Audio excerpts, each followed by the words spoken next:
This is the Late Round Podcast with your host, JJ Zachariason.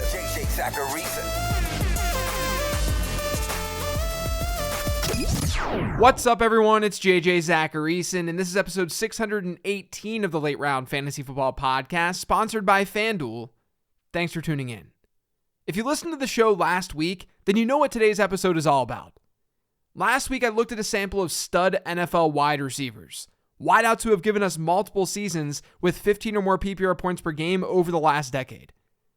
I then looked at how those wide receivers did when they were in college, because good players in the NFL, they were generally productive in college.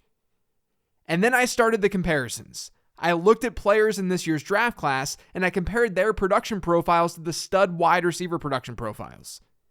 That allowed me to spot some players in this year's class who produce like studs in college. We're going to do the same thing today, but with running backs instead. Now, before digging in, sports fans, there's no better time than today to sign up for FanDuel Fantasy. For users who have yet to make a deposit on FanDuel Fantasy, you can deposit today to receive 2 free entries. All you have to do is deposit a minimum of $10 into your FanDuel DFS account, and you'll be instantly rewarded with 2 free vouchers. This is a limited time offer, so be sure to deposit now and play for free.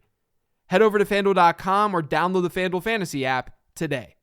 Eligibility restrictions apply. Go to FanDuel.com or download the FanDuel app for more details. Okay, so I'll do the same thing I did last week when trying to find our stud running back sample. If you look at the last handful of years, a top 20 season at the running back position is usually in the 14 PPR point per game range. I generally tell you that we should be looking for top 10 seasons rather than top 20 ones at running back. But we want a large enough sample size to work off of here. So I looked at running backs who had more than one season of 14 PPR points per game since 2011 while playing at least 8 games in that season. And remember, this isn't about an exact science. Today's show is more of a primer than anything else, like last week's show. Now, using those filters, we get 42 running backs. But here's the thing. My prospect database includes players who either went to the combine or who were drafted. And it goes back to 2006. So Austin Eckler, Fred Jackson, and Darren Sproles were all removed from the sample. That left us with a stud running back data set of 39 running backs. These are the players that we're going to compare this year's draft class to. Now, similar to the wide receiver model, my running back prospect model deals with 3 main production metrics. There are other inputs that go into the model, and I break them all down in the late round prospect guide that launches on March 14th. You can pre-order it right now to save a few bucks over on lateround.com. But those 3 metrics are best season touchdown share, best season reception share, and best season total yards per team play. Touchdown share is the percentage of touchdowns a player had in his offense. Reception share is the percentage of receptions that a player had in his offense. And total yards per team play takes a player's rushing and receiving yards, and it divides it by his team's pass attempts and rush attempts. Now, within our stud sample, the average best season touchdown share for these backs was 36.4%. The average reception share was 12.9%, and the average yards per team play was 1.97. Those numbers have very little meaning to you right now. So let's give them some context by comparing them to this year's class. And when I say this year's class, I'm referring to the 36 running backs who were invited to the combine. Among those 36 players, their average best season touchdown share in college was 28.3%. Remember, the stud sample was over 36%. Their best season reception share average was 10.1%. That's almost 3 percentage points lower than the stud sample's average. And their best season total yards per team play averaged 1.49. That's significantly lower than the stud's average of 1.97. Now, none of that's all that surprising because we know that productive NFL players are typically productive in college. But let's go through each metric one by one and call out any running backs who seem to have some red flags. At the end, I'll reveal if there are any running backs in this year's class who hit on the stud sample averages across the board. So let's start with touchdown share. Like I said, in the stud sample, the average best season touchdown share was 36.4%. In this year's draft class, 8 of 36 running backs hit that mark. So right away, we're down to just 8 possible running backs potentially hitting all of the stud averages. Within that stud sample of 39 players, only 3 of them had a best season touchdown share south of 20%. Those 3 were Devontae Freeman, Chris Carson, and Josh Jacobs. And since 2011, of the running backs with one or more seasons with 14 or more PPR points per game across their first 3 in the league, just 14% of those rushers had a best season touchdown share under 20%. Touchdown share isn't that important of a statistic in the model, but it's still something. And one player who stands out in this year's class under that 20% mark is Dalvin Cook's brother, James Cook. Cook is getting some buzz, and according to NFLMockDraftDatabase.com, he's projected to get selected around the early 4th round range. He's a top 8 running back according to the site, and some have called him a top 5 back in this class. Part of the reason he doesn't have a very good touchdown share number is because he's just not a bruising back, and Georgia didn't utilize him that way. He was never a workhorse in college. He's leaner in frame at 190 pounds, and he's more of a receiver. This is more of a call out to say that it doesn't look like he's going to have that high of a ceiling in fantasy football at the next level. He doesn't have that type of profile. More than touchdown share could have shown that, though. Now, another player I want to call out within this stat is Isaiah Spiller. Spiller is my RB2 in this class, but there's no doubt that his best season touchdown share, it's lacking at just 22%. 31 of our 39 running backs in the stud sample were over that mark. Now, I don't think this is something that will sink Spiller as a prospect. He's the RB2 in my model pre-draft. He has good numbers outside of that one. But it's something to at least think about when you're looking at Spiller versus the other higher-end running backs in this class, maybe as a tiebreaker. I think it also speaks to a greater point that I want to make on this show, and it's that this class, at least according to the stuff that I look at, it's not a very strong running back class for fantasy football. At least we don't have a ton of obvious studs at the top like we've seen in recent years. We usually don't have many red flags with a few high-end running backs each season. But we're already seeing one with Isaiah Spiller. Again, it's not the worst thing in the world, but it at least sheds light to the fact that these profiles are not completely flawless. My take on the class as a whole is that there are a lot of dart throw type players that you can get in rounds 2 or 3 of your rookie draft. Finding must-have guys is where it's tougher. Now moving on, let's talk about reception share. I made a thread about this a couple of weeks ago on Twitter, and it got a little backlash. But I think people were making some assumptions about how I felt generally about a particular player, and that player being Kenneth Walker. Basically, my stance is that receiving numbers matter a lot for running backs. They get a lot of signal in my model. And it's not even the idea that a running back with good receiving numbers will then be a good receiving back in the NFL.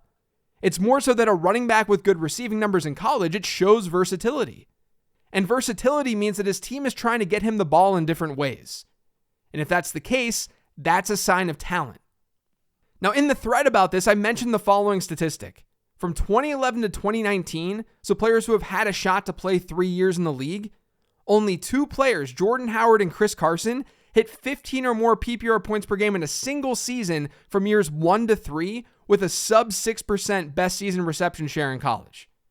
So they were under the 6% reception share mark. And they're the only players in this data set to have a 15 plus point per game season across their first 3 in the league. Kenneth Walker, who some have as the top running back in this year's draft class, was under that 6% mark. When comparing to our stud sample, we have 3 players under a 6% reception share. One of them is Chris Carson, who I just mentioned. One is Derrick Henry, who didn't hit 15 or more PPR points until after year 3. And the other is Adrian Peterson. As we know, Henry and Peterson are 2 of the most prolific rushers in the history of the game. Now, the pushback that I received about this Kenneth Walker thing was that Michigan State just didn't utilize their running backs that much as receivers. That might be the case. Maybe he ends up being a workhorse at the next level. It's certainly in his range of outcomes. It's even in his range of outcomes in my model. He still has a decent score in my model pre-draft. Let's relax for a second. Once again, I know that I'm not relaxed as I'm saying that, but let's chill. I'm here to spot trends and to change the way we think about odds. The draft is not a black and white thing. Of course, Kenneth Walker can still be good without a high best season reception share. It's just that historically, that number has had some significance. And if there's a red flag to his profile, then there's some reason to bump down his odds of hitting.